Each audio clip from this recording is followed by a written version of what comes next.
She thought it was just a book, a dusty old journal tucked between forgotten library shelves. But the moment she opened it, words began appearing on their own. Words describing her, what she was doing, what she was thinking, what she feared. And then the final line wrote itself. Stop reading. He's standing behind you. The library book that writes back. Mia Carter never believed in haunted objects, cursed places, or supernatural nonsense. She worked at the old Redwood Town Library, quiet, predictable, boring. But that was exactly why she liked it, until the night she found the book. It was nearly closing time. Rain hammered the windows. Power flickered every few minutes. Only 3 people were left in the massive building.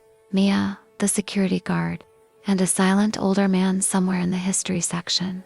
Mia was shelving returns when she noticed a book that didn't belong to any category. No barcode, no title, just a dark leather cover, warm to the touch.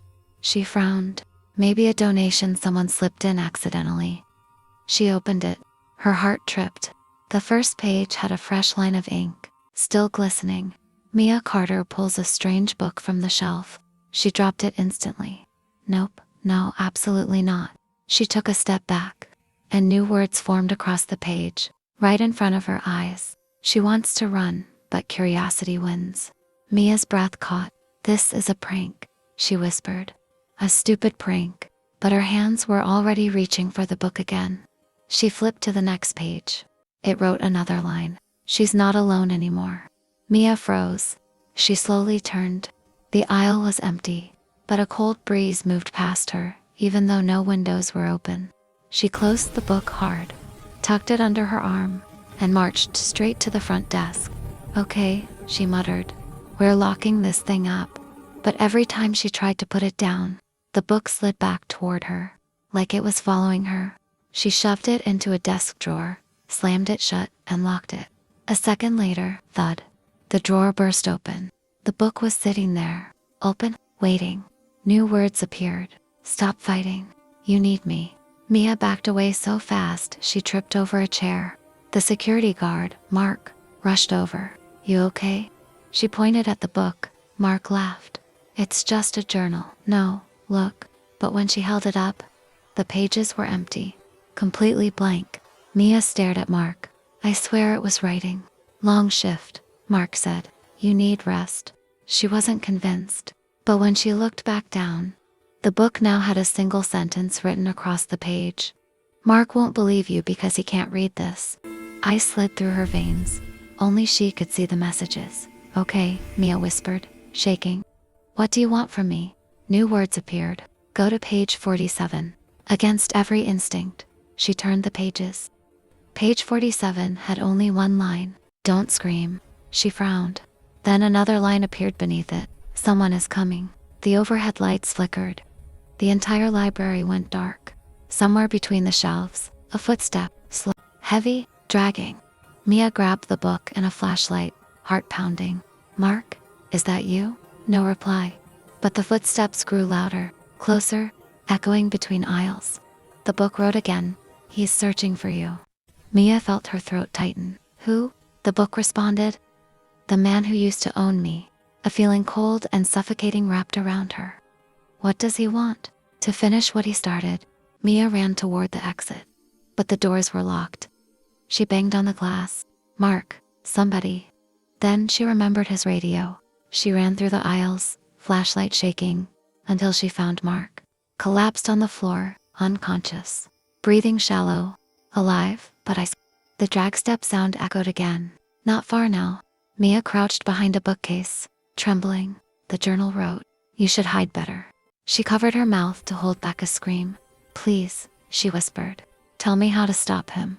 Ink bled across the page, faster than before. Don't let him touch you. If he does, you become the next author. Mia's heart clawed against her ribs. What does that mean? But before the book could respond, a shadow slid across the wall. Tall, bent, reaching. The figure was close now, feet dragging as if chained, breath rattling like broken glass. Mia burst from hiding and sprinted toward the basement door. She slammed it shut behind her, locking it. Pitch darkness swallowed the stairwell. Her flashlight flickered, then died. The book glowed faintly.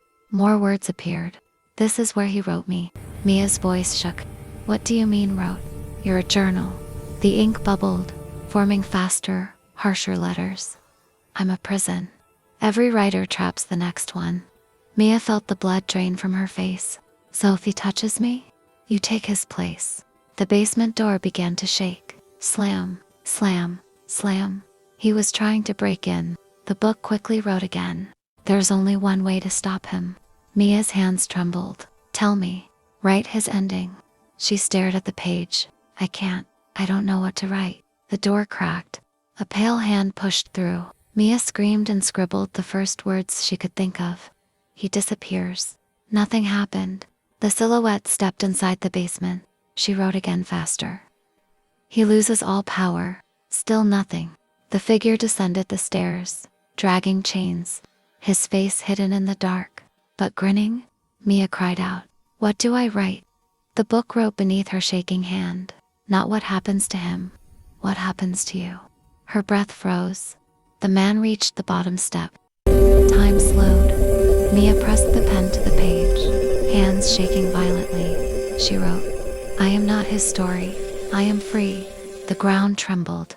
The man froze mid. His body cracked apart like ash breaking from a fire log, and in a burst of black dust, he vanished. The book slammed shut. Lights flickered back on. Mark gasped, awake upstairs. Everything was normal. Almost. Mia opened the book. Every page was empty now, except one line. Every story needs a new beginning. Her hands began to shake, because the next page slowly wrote itself. Chapter 1. Mia Carter enters the basement, holding the book. And then, beneath it, fresh ink began forming. She doesn't know it yet, but she has less than 24 hours before someone reads her.